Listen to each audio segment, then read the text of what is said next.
السلام علیکم ناظرین، پروگرام ویژن بائی راجہ عاطف ذوالفقار کے ساتھ آپ کی خدمت میں حاضر ہوں۔ ناظرین، آج کے پروگرام میں ہم 3 موضوعات پہ بات کریں گے۔ سب سے پہلا موضوع تو جناب پاکستان مسلم لیگ نون کے قائد اور سابق وزیر اعظم نواز شریف کا لندن بیٹھے بیٹھے لہجہ جو ہے وہ خطرناک ہوتا جا رہا ہے۔ ان کا لہجہ کیوں خطرناک ہوتا جا رہا ہے، وہ کیا کرنے والے ہیں، اس پہ بات کریں گے۔ اور پھر جناب 3 محاذ ایسے ہیں جہاں پہ حکومت نے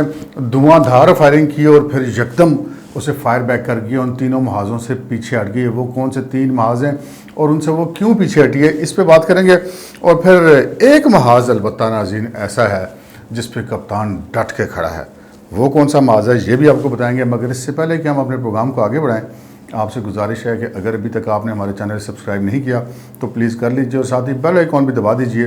تاکہ جو ہی ہمارا کوئی پروگرام اپلوڈ ہوتا ہے تو اس کا نوٹیفیکیشن فوری طور پر آپ کو موصول ہو سکے۔ تو پروگرام کا آغاز کرتے ہیں جی۔ نواز شریف صاحب کے ان دنوں جو جارحانہ بیانات آ رہے ہیں اور ان کا موڈ، ان کا لہجہ بڑا خطرناک دکھائی دے رہا ہے۔ ہم نے دیکھا کہ نواز شریف صاحب جو ہیں وہ اس وقت جو ڈوینل سطح کے اجلاس ہیں ان کی لندن سے ویڈیو لنک کے ذریعے صدارت کر رہے ہیں تنظیمی اجلاسوں کی، اور ان اجلاسوں میں وہ ہر اجلاس میں ایک نئی بات کرتے ہیں اور وہ خاصی پریشان کن بات ہوتی ہے ان کے سیاسی مخالفین کے لیے۔ ایک تو انہوں نے یہ کہا کہ جی آئندہ جو الیکشن ہے وہ ان کا ٹارگٹ ہے، اور اس حوالے سے انہوں نے کہا کہ ہر یونین کونسل سے ان کو 30 نوجوان ایسے چاہیے جو کہ کسی بھی وقت آواز دینے سے حاضر ہو جائے جہاں پہ ان کو پارٹی آواز دے، اور انہوں نے کہا کہ ان نوجوانوں کی عمر 35 سال سے زیادہ نہیں ہونی چاہیے۔ یہ نواز شریف صاحب کی بظاہر تو ایک عام سی بات لگتی ہے، ہر سیاسی جماعت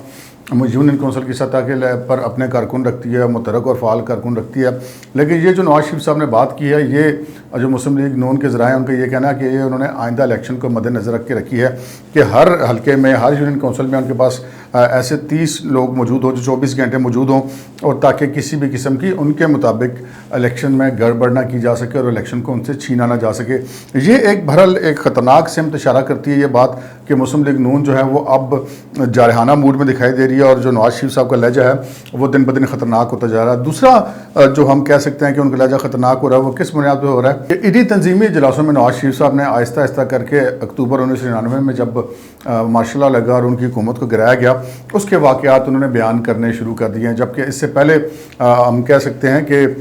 تقریباً 22 سال گزرنے کے باوجود بھی انہوں نے جو اپنے ساتھ بیتی انہوں نے اب از خود کہیں پہ اس طرح کھل کر وہ بیان نہیں کیے، وہ واقعات جو کہ اب انہوں نے بیان کرنے شروع کیے ہیں۔ یہ چیز بھی یقیناً ان کے سیاسی مخالفین کے لیے جو ہے وہ پریشان کن ہوگی۔ تیسری بات یہ کہ انہوں نے یہ بھی کہہ رکھا ہے، یہ بھی کہہ چھوڑا ہے، اپنے تمام کارکنوں کو بتلا دیا ہے کہ بھی کسی بھی وقت وہ پاکستان واپسی کا اعلان کر سکتے ہیں۔ اگرچہ کہ حکومت اور سیاسی مخالفین تو یہ کہتے ہیں نا وہ دوڑ گیا، وہ بھاج گیا، یہ ہو گیا، اس نے نہیں آنا، لیکن حقیقت یہ ہے کہ نواز شریف صاحب کے پاکستان واپسی جو ہے وہ اس حکومت کو اور ان کے سیاسی مخالفین کو قطعاً وارا نہیں کھاتی۔ یہ ساری اوپر کی باتیں ہیں کہ وہ جناب وہ ادھر ہی رہیں گے اور وہ نہیں آئیں گے، اور وہ آئیں گے تو ہم یہ کر دیں گے۔ نواز شریف کو پتہ ہے اگر وہ آئیں گے تو ان کو جیل جانا ہوگا، وہ یقیناً جیل بھی جائیں گے، اور لیکن اس معاملے پہ جو ہے وہ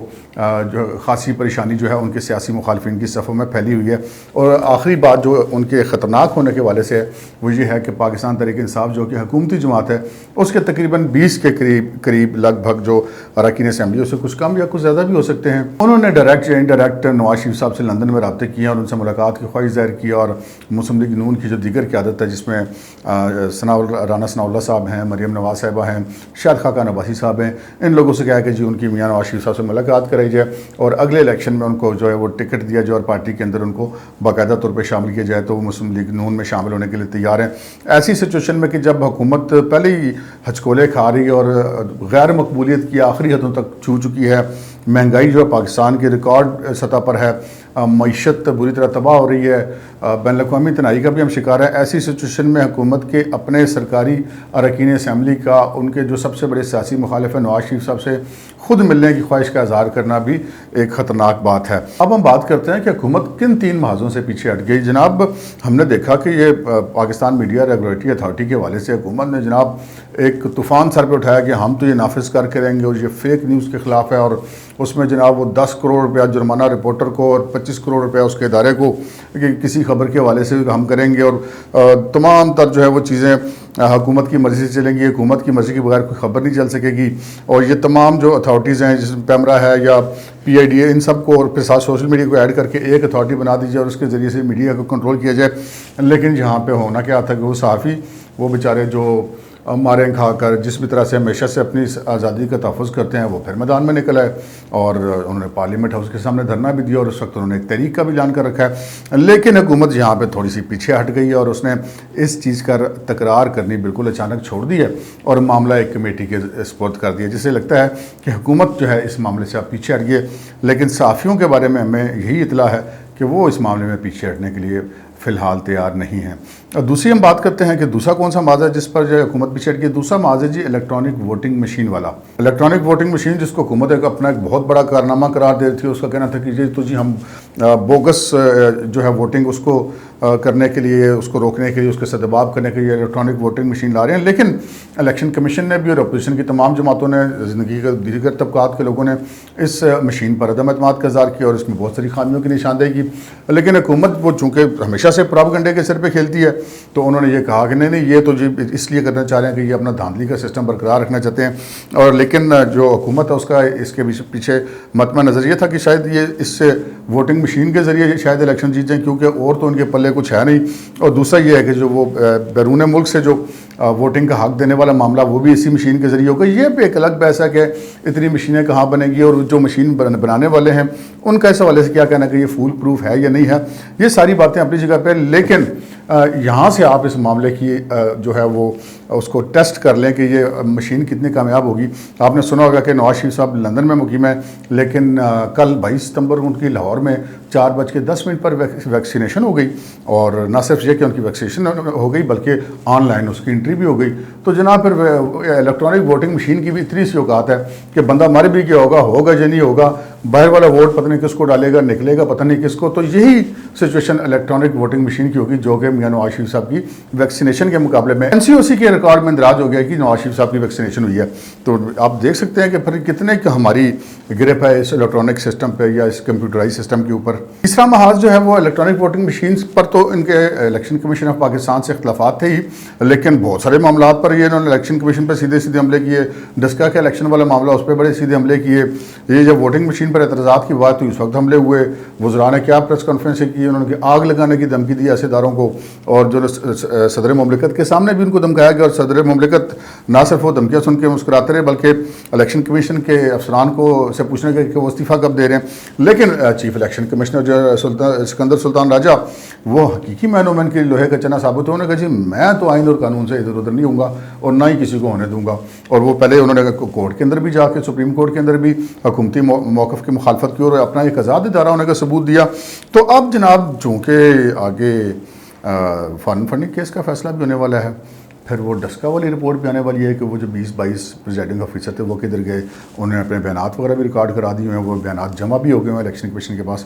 کسی بھی وقت وہ رپورٹ پبلک ہو جائے گی. تو حکومت نے یہ کیا کہ پہلے تو انہوں نے دھواں دھار حملے کیے الیکشن کمیشن پر, ان کو ڈرایا دھمکایا, یہ کر دیں گے وہ کر دیں گے, سارے استعفیٰ دے دو, چیف الیکشن کمشنر کے خلاف ممبران کھڑے ہو جائیں. جب ہر طرف سے انہوں نے دیکھا کہ یہ معاملہ نہیں ہو رہا اور چیف الیکشن کمشنر اپنی جگہ پہ کھڑے ہیں, تو اب پتہ چلا ہے کہ جناب مبینہ طور پر ذرائع کے مطابق کوئی رابطے کیے گئے ہیں الیکشن کمیشن آف پاکستان سے چیف الیکشن کمشنر سے کہ جی کچھ صلح ہو جائے, کچھ معاملات ہیٹ جو ہے وہ کم ہو, جبکہ ساری ہیٹ جنریٹ حکومت کی طرف سے کی گئی تھی. انہوں نے تو کبھی کوئی پریس کانفرنس کر کے الیکشن کمیشن والوں نے کوئی ایسی بات نہیں کی, حکومت کے اوپر کوئی اس طرح کا حملہ انہوں نے نہیں کیا تھا. خود ہی حملے کیے, خود ہی دھواں دھار فائرنگ کی, اور اب وہ خود ہی پیچھے ہٹتے ہوئے دکھائی دے رہے ہیں. سو یہ 3 معاملات تھے, میڈیا ریگولیٹری اتھارٹی کا معاملہ, الیکٹرانک ووٹنگ مشین والا معاملہ, اور چیف الیکشن کمشنر کے ساتھ جو معاذرائی تھی. اس معاملے پہ اب حکومت جو ہے وہ ہمیں تھوڑی سی پیچھے ہٹتے ہوئے بیک فٹ پر جاتے ہوئے دکھائی دے رہی ہے. لیکن ناظرین ایک محاذ ایسا ہے جس پہ کپتان اب بھی ڈٹ کے کھڑا ہے, اور آپ حیران ہوں گے کہ کپتان تو ہر معاملے میں یو ٹرن لے جاتا ہے, لیکن وہ کون سا محاذ ہے جہاں پہ اتنے اہم ترین محاذوں سے کپتان یو ٹرن لے گیا لیکن اس محاذ پہ ڈٹ کے کھڑا ہے. وہ جناب یہ محاذ ہے کہ کپتان صاحب کہتے ہیں کہ میرے سے زیادہ کسی کو کچھ نہیں پتا. آج بھی انہوں نے تقریر کی اور اس تقریر میں انہوں نے جناب دعوے کیے کہ